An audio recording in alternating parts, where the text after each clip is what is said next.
Welcome to my YouTube channel खुशी educational classes. आज आम ओडिया ग्रामर उपसर्ग पढ़ा।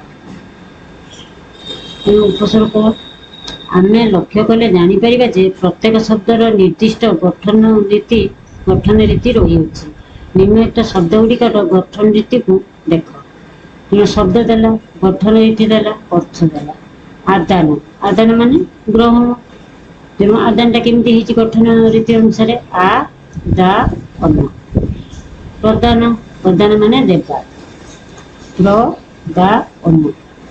निदान माने रोगर कारण। नि दा अन्न। उपादान उप आ दा अन्न। उपकरण उपादान माने उपकरण। लक्ष्य कले कौन आदान माने ग्रहण। प्रदान माने देवा। निदान माने रोगर कारण। उपादान माने उपकरण। उल्लेखित शब्द गुड़िकर मूल धातुटी हूँ दा। यही धातु पूर्व आ र नि उप प्रत्यय एवं धातु पर अन्न प्रत्यय संयुक्त हो यथाक्रमे आदान देख प्रदान निदान एवं उपादान शब्द गुड़िक निष्पन्न हो। अर्थात धातु सहित प्रत्यय संयुक्त हो शब्द गढ़ा जाए। यही प्रत्यय विविध तथा पूर्व प्रत्यय और पर प्रत्यय। प्रत्यय केते प्रकार दुई प्रकार पूर्व प्रत्यय और पर प्रत्यय। पूर्व प्रत्यय उपसर्ग और पर प्रत्यय परसर्ग नाम नामित। ऊपर लिखा शब्द गुड़िकर आ र नि एवं उप गोटे गोटे उपसर्ग अच्छे। तेणु पूर्व प्रत्यय कौन कहते उपसर्ग पर प्रत्यय को परसर्ग। पुनश्च निम्नलिखित शब्द गुड़िकर गठन रीति को लक्ष्य कर। ये शब्द दीजिए आरक्त गठन रीति है आरक्त अर्थ विषत नालिया।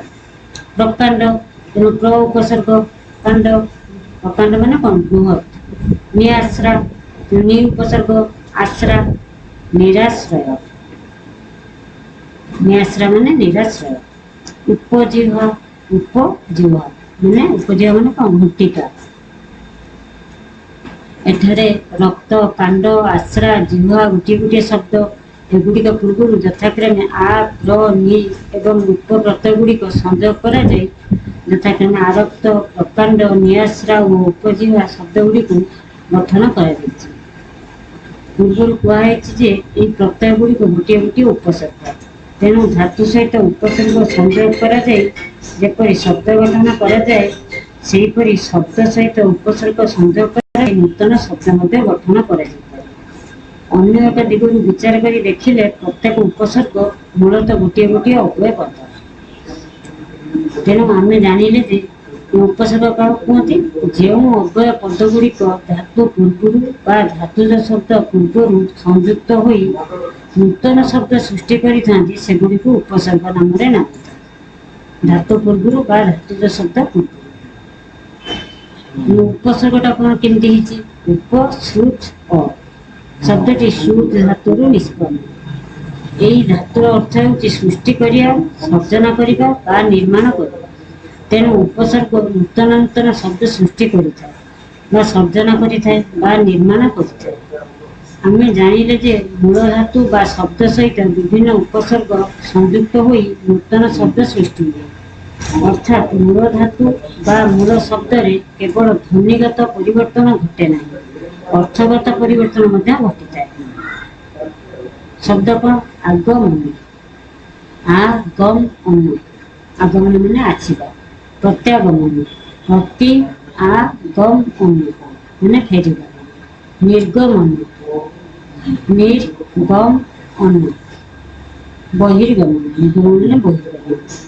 अनुगमन अनुगमन माने पश्चातगमन। उद्गमन उद्गमन माने गजा हेबा। दुर्गमन दुर्गम अति कष्ट गमन। उपरोक्त शब्द गुड़िकर मूल धातुटी हूँ गम जार अर्थ हूँ गमन करने बा जीवा। यही मूल धातु सहित आ प्रति निर अनु उत दूर आदि उपसर्ग संयोग कर भिन्न अर्थक शब्द गठन कर। कौन लक्ष्य करे आगमन मान आसवा प्रत्यागमन है फेरिबा निर्गमन है बहिर्गमन अनुगमन मान पश्चात गमन ଏଠି ଅନୁ ଉପସର୍ଗ ଲାଗିଛି ନିର୍, ଏଠି ଆ ପ୍ରତି ନିର୍ ଅନୁ ଉତ୍ ଦୂର ଏସବୁ ଉପସର୍ଗ ଲାଗିଛି। ଦୂର ଉପସର୍ଗରେ କଣ ଅତି କଷ୍ଟରେ ଗମନ, ଉତ୍ ଉପସର୍ଗରେ ଗଜା ହେବା ଉଦ୍ଗମନ ହେବା, ଅନୁ ଉପସର୍ଗରେ ପଶ୍ଚାତ ଗମନ। ଅନୁରୂପ ଭାବରେ ଗୋଟିଏ ଶବ୍ଦ ସହିତ ବିଭିନ୍ନ ଉପସର୍ଗ ସଂଯୋଗ କରାଯାଇ କେତେକ ନୂତନ ଶବ୍ଦ ସୃଷ୍ଟି କରାଯାଇପାରେ। ଅପରୂପ, ଅପ ଉପସର୍ଗ ରୂପ ତୁଳନା କରିବା, ତୁଳନା ସହିତ ରହିତ। ଅପରୂପରେ କଣ ହେଲା? ତୁଳନା ରହିତ। ସୁରୂପ, ସୁରୂପ ସୁନ୍ଦର ରୂପ ବା ଆକୃତି। ପ୍ରତିରୂପରେ ପ୍ରତିରୂପ ପ୍ରତିମୂର୍ତ୍ତି, ପ୍ରତିରୂପ ମାନେ ପ୍ରତିମୂର୍ତ୍ତି। ଅନୁରୂପରେ ଅନୁରୂପ ମାନେ ସଦୃଶ। ବିରୂପ, ବିରୂପ ମାନେ କୁରୂପ। ରୂପ ଶବ୍ଦର ଅର୍ଥ ହେଉଛି ଆକୃତି ବା ଚେହେରା। ଏଠାରେ ବିଭିନ୍ନ ଉପସର୍ଗ ସଂଯୋଗରେ ଭିନ୍ନାର୍ଥ ଶବ୍ଦ ଗୁଡ଼ିକୁ ଗଠନ କରାଯାଇ ପାରିଛି। ଅର୍ଥାତ୍ ଉପସର୍ଗ ଗୁଡ଼ିକ ସଂଯୁକ୍ତ ହୋଇ ମୂଳ ଧାତୁ ବା ଶବ୍ଦର ଅର୍ଥରେ ପରିବର୍ତ୍ତନ ଆଣିପାରନ୍ତି। ଅନ୍ୟ ଭାଷାରେ କହିଲେ ଏଗୁଡ଼ିକ ବିଭିନ୍ନ ଅର୍ଥରେ ବ୍ୟବହୃତ ହୋଇପାରନ୍ତି। କେତେବେଳେ ଏଗୁଡ଼ିକ ମୂଳ ଧାତୁ ବା ଶବ୍ଦର ଅର୍ଥକୁ ବାଧା ଦିଅନ୍ତି, କେତେବେଳେ ଅର୍ଥକୁ ଅନୁକରଣ କରନ୍ତି ଅଥବା ଅର୍ଥକୁ ବୈଶିଷ୍ଟ୍ୟଯୁକ୍ତ କରିଥାନ୍ତି। ଯଥା ମୂଳ ଅର୍ଥରେ ବାଧା ଆଣିବା। ଜି ଧାତୁର ଅର୍ଥ ହେଉଛି ଜୟ କରିବା। ପରାଜିତ ଶବ୍ଦଟି ପରା ଉପସର୍ଗ ଜି ଧାତୁ ଓ ତ ପରସର୍ଗ ସଂଯୋଗରେ ନିଷ୍ପନ୍ନ, ଯାହାକି ମୂଳ ଧାତୁର ବିପରୀତ ଅର୍ଥକୁ ପ୍ରକାଶ କରିଥାଏ। ଅର୍ଥାତ୍ ଏଠାରେ ପରା ଉପସର୍ଗଟି ମୂଳ ଧାତୁର ଅର୍ଥରେ ବାଧା ଆଣୁଅଛି। ମୂଳ ଅର୍ଥକୁ ଅନୁକରଣ କିଏ କରୁଛି? ମୂଳ ଧାତୁର ଅର୍ଥ ହେଉଛି କରିବା। ଏହି ଧାତୁ ସହିତ ଅନୁ ଉପସର୍ଗ ଓ ଅନ୍ନ ପରସର୍ଗ ସଂଯୁକ୍ତ ହୋଇ ଅନୁକରଣ ଶବ୍ଦଟି ସୃଷ୍ଟ, ଯାହାର ଅର୍ଥ ହେଉଛି ନକଲ କରଣୀ, ସଦୃଶ ଆଚରଣ ଇତ୍ୟାଦି। ଅର୍ଥାତ୍ ଏହି ନୂତନ ଶବ୍ଦଟି ମୂଳ ଧାତୁର ଅର୍ଥକୁ ଅନୁକରଣ କରୁଅଛି। ତେଣୁ ପରା ଉପସର୍ଗଟି କଣ? ମୂଳ ଅର୍ଥରେ ବାଧା ଆଣିବା। ଅନୁ ଉପସର୍ଗଟି କଣ? ନା ମୂଳ ଅର୍ଥକୁ ଅନୁକରଣ କରିବା। ମୂଳ ଅର୍ଥକୁ ବୈଶିଷ୍ଟ୍ୟ ଯୁକ୍ତ କିଏ କରୁଛି? ବଚନ ଶବ୍ଦର ଅର୍ଥ ହେଉଛି କଥା, ବାକ୍ୟ, ଉକ୍ତି ଇତ୍ୟାଦି। ଏହି ଶବ୍ଦ ସହିତ ପ୍ର ଉପସର୍ଗଟି ସଂଯୁକ୍ତ ହୋଇ ପ୍ରବଚନ ଶବ୍ଦଟି ସୃଷ୍ଟ, ଯାହାର ଅର୍ଥ ହେଉଛି ଉତ୍କୃଷ୍ଟ ବଚନ, ଉପଦେଶାତ୍ମକ ବାଣୀ, ହିତ ବାଣୀ, ଉପଦେଶ ବଚନ ଇତ୍ୟାଦି। ଏଠାରେ ନୂତନ ଶବ୍ଦଟି ମୂଳ ଶବ୍ଦର ଅର୍ଥକୁ ବୈଶିଷ୍ଟ୍ୟଯୁକ୍ତ କରୁଅଛି। ପ୍ର ଉପସର୍ଗଟି ସଂଯୁକ୍ତ ହୋଇ ପ୍ରବଚନ ଶବ୍ଦଟି ସୃଷ୍ଟି ହେଉଛି, ଯାହାର ଅର୍ଥ ହେଉଛି ଉତ୍କୃଷ୍ଟ ବଚନ। ଏଠି ପ୍ର ଉପସର୍ଗ ଲାଗେ।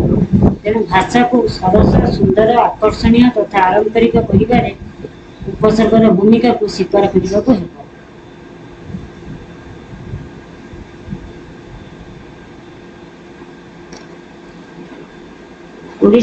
ଓଡ଼ିଆ ଶବ୍ଦ ଭଣ୍ଡାରକୁ ମୁଖ୍ୟତଃ 4 ଭାଗରେ ବିଭକ୍ତ କରାଯାଇଛି, ଯଥା ତତ୍ସମ, ତଦ୍ଭବ, ଦେଶଜ ଓ ବୈଦେଶିକ।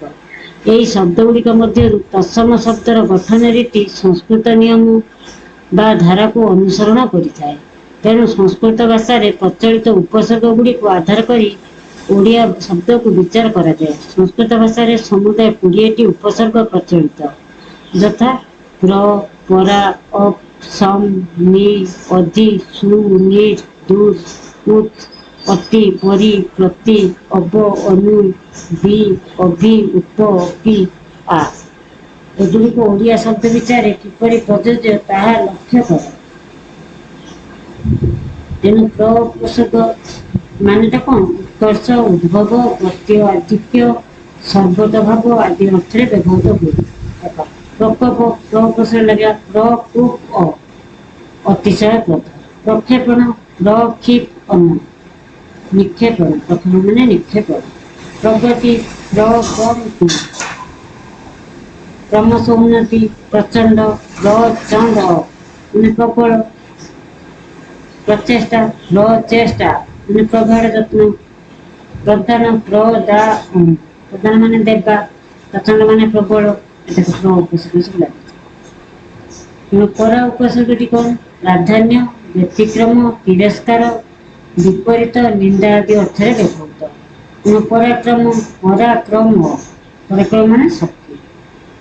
ପରାଜୟ, ପରା, ଜି, ଅ ମାନେ ହାର। ପରାଭବ, ପରା, ଭୁ, ଅ, ପରାଜୟ। ପରାମର୍ଶ, ପରାମୃଷ କର୍ତ୍ତବ୍ୟ ସମ୍ପର୍କରେ ବିଚାର। ପରାସ୍ତ ପରାଅସ୍ତ ମାନେ ପରାଜିତ। ପରାହତ ମାନେ ପରାହନ୍ତ। ପରାହତ ମାନେ କଣ? ବ୍ୟାହତ। ପରାସ୍ତ ମାନେ ପରାଜିତ। ପରାମର୍ଶ ମାନେ କର୍ତ୍ତବ୍ୟ ସମ୍ପର୍କରେ ବିଚାର। ପରାଭବ ମାନେ ପରାଜୟ। ପରାଜୟ ମାନେ ହାର, ହାରିଯିବା ଯୋଉଟା। ପରାକ୍ରମ ମାନେ ଶକ୍ତି। ଏହି ଉପସର୍ଗଟି ସାଧାରଣ ଭାବରେ ମନ୍ଦ ଅର୍ଥକୁ ବ୍ୟକ୍ତ କରେ।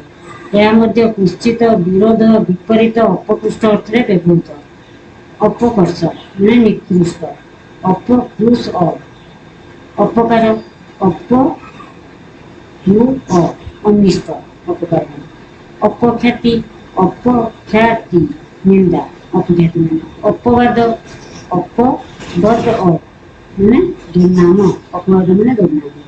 ଅପମାନ ଅପମାନ ମାନହାନି। ଅପମୃତ୍ୟୁ ଅପମୃତ୍ୟୁ ଅକାଳ ମରଣ। ତେଣୁ ସମ୍ ଉପସର୍ଗଟି କଣ? ସମ୍ୟକ୍, ସହିତ, ସମ୍ମତି, ଆଭିମୁଖ୍ୟ ଓ ନିକଟ ଅର୍ଥରେ ବ୍ୟବହୃତ।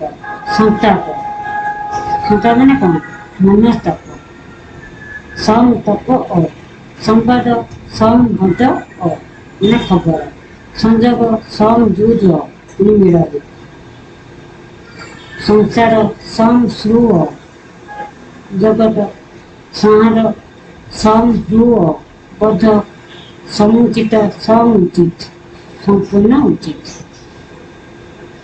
ସମ୍ ଉପସର୍ଗଟି କଣ? ସମ୍ୟକ୍, ସହିତ, ସଂହତି, ଆଭିମୁଖ୍ୟ ଓ ନିକଟ ଅର୍ଥରେ ବ୍ୟବହୃତ ହୋଇଥାଏ। ନି ଉପସର୍ଗ ସାଧାରଣ ଭାବରେ ନାସ୍ତି ସୂଚକ ଉପସର୍ଗ। ଏହା ମଧ୍ୟ ସମୀପ, ସମ୍ୟକ, ସାଦୃଶ୍ୟ, ଉଚିତ ଓ ଅଧିକ ଅର୍ଥରେ ବ୍ୟବହୃତ ହୋଇଥାଏ।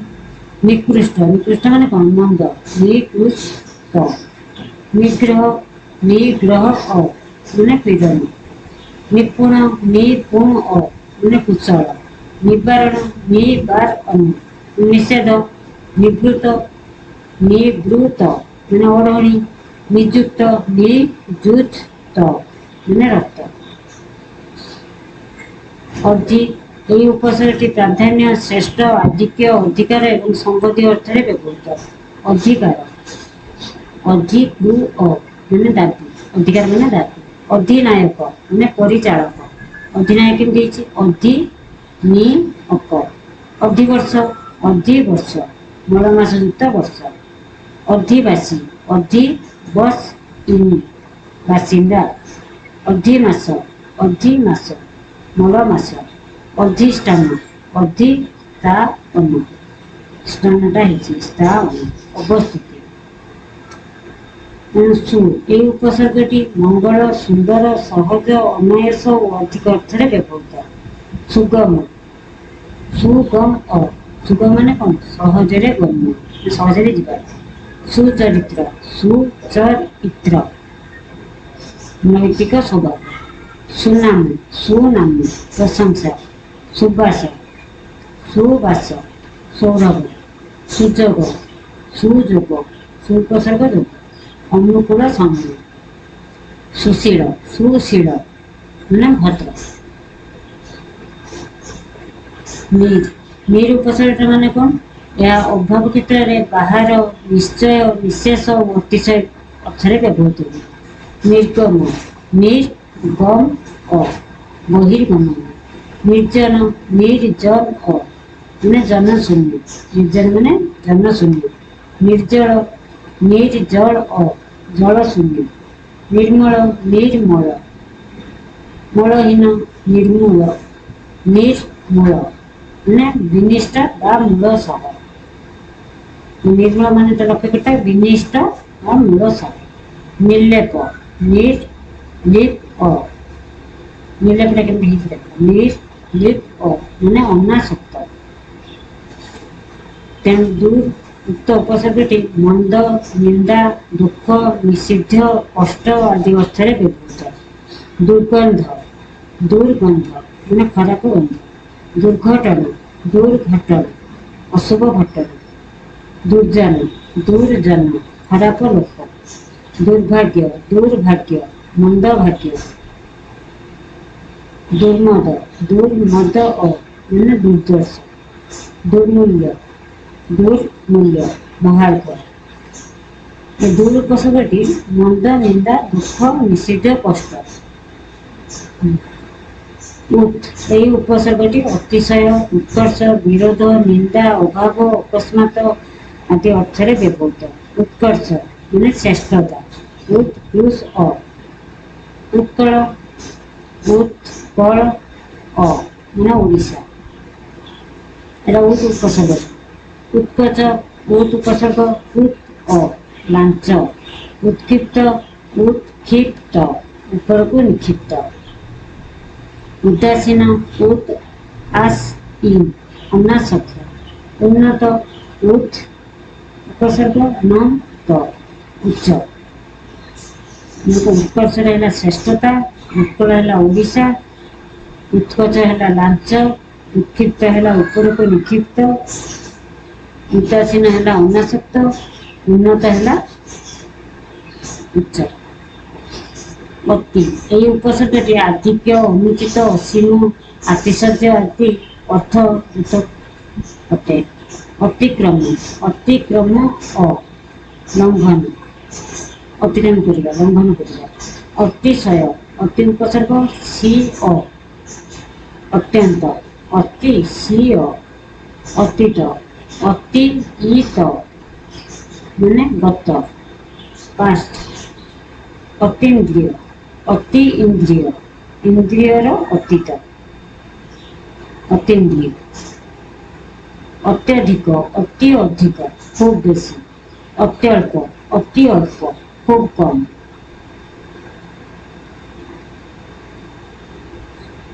পরি সর্বত ভাব চতুর্দিগ অতিশয় ক্রমশ শেষ সম্যক ব্যাপ্তি সর্বত্র আদি অর্থরে এই উপসর্গটি ব্যবহৃত হয়। পরিকল্পনা মানে যোজনা। পরিকল্প অন্য আ। পরিচর্যা পরিচর জ আ মানে সেবা। পরিচ্ছেদ মানে পাঠ্যর ভাগ। পরিচ্ছিদ অ পরিণত। পরিণত মানে পরিপক্ক। পরিণয় পরিণীয় এসব এক্সামিনেশন পড়েছে। বিবাহ পরিণাম মানে বিবাহ। পরিণীয় পরিশ্রম পরিশ্রম ও বিশেষ শ্রম বা খটনি। যে পরিকল্পনা দিয়ে দিতে কোন উপসর্গ লাগিছে প্রতি।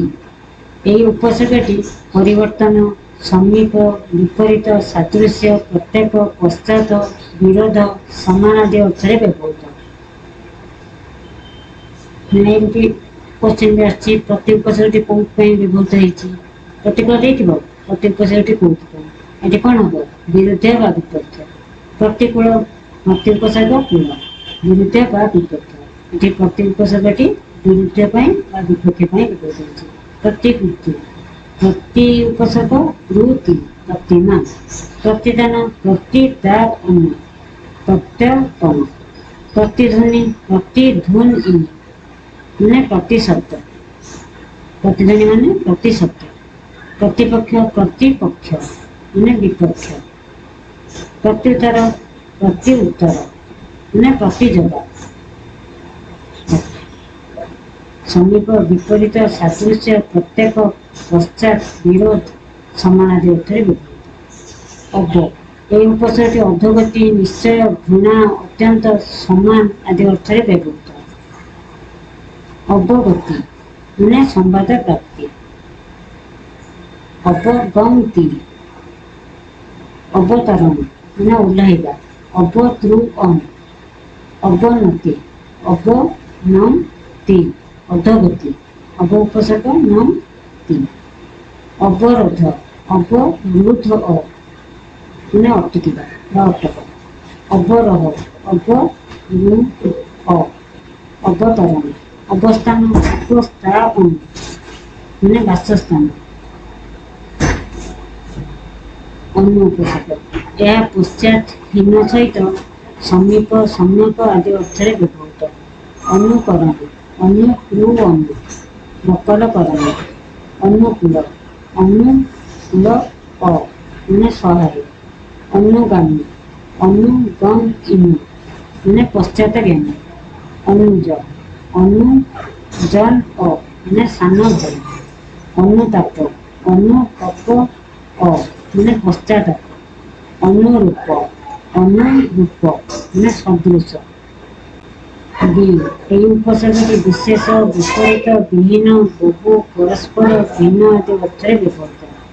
ବିଖ୍ୟାତ ବିଖ୍ୟାତ ମାନେ ପ୍ରସିଦ୍ଧ। ବିଜାତି ବିଜାତି ମାନେ ଭିନ୍ନ ଜାତି। ବିତୃଷ୍ଣା ବିତୃଷ୍ଣା କାମନାର ଅଭାବ। ବିପକ୍ଷ ବିପକ୍ଷ ମାନେ ବିରୋଧୀ ପକ୍ଷ। ବିଫଳ ବିଫଳ ବ୍ୟର୍ଥ। ବିବିଧ ବିବିଧ ନାନା ପ୍ରକାର। ତେଣୁ ଅର୍ଥ ଏହା ସମ୍ମୁଖ ଉତ୍ତମ ଅପକୃଷ୍ଟ ସମ୍ୟକ ପୁନଃ ପୁନଃ ଆଦି ଅର୍ଥରେ ବ୍ୟବହୃତ। ଅଭିଜାତ ଅଭିଜନ୍ତ ମାନେ କୁଣୀନ। ଅଭିଜ୍ଞ ଅଭିଜ୍ଞ ମାନେ ନିପୁଣ। ଅଭିଜ୍ଞାନ ଅଭିଜ୍ଞାନ ସ୍ମାରକ ଅଭିଜ୍ଞାନ।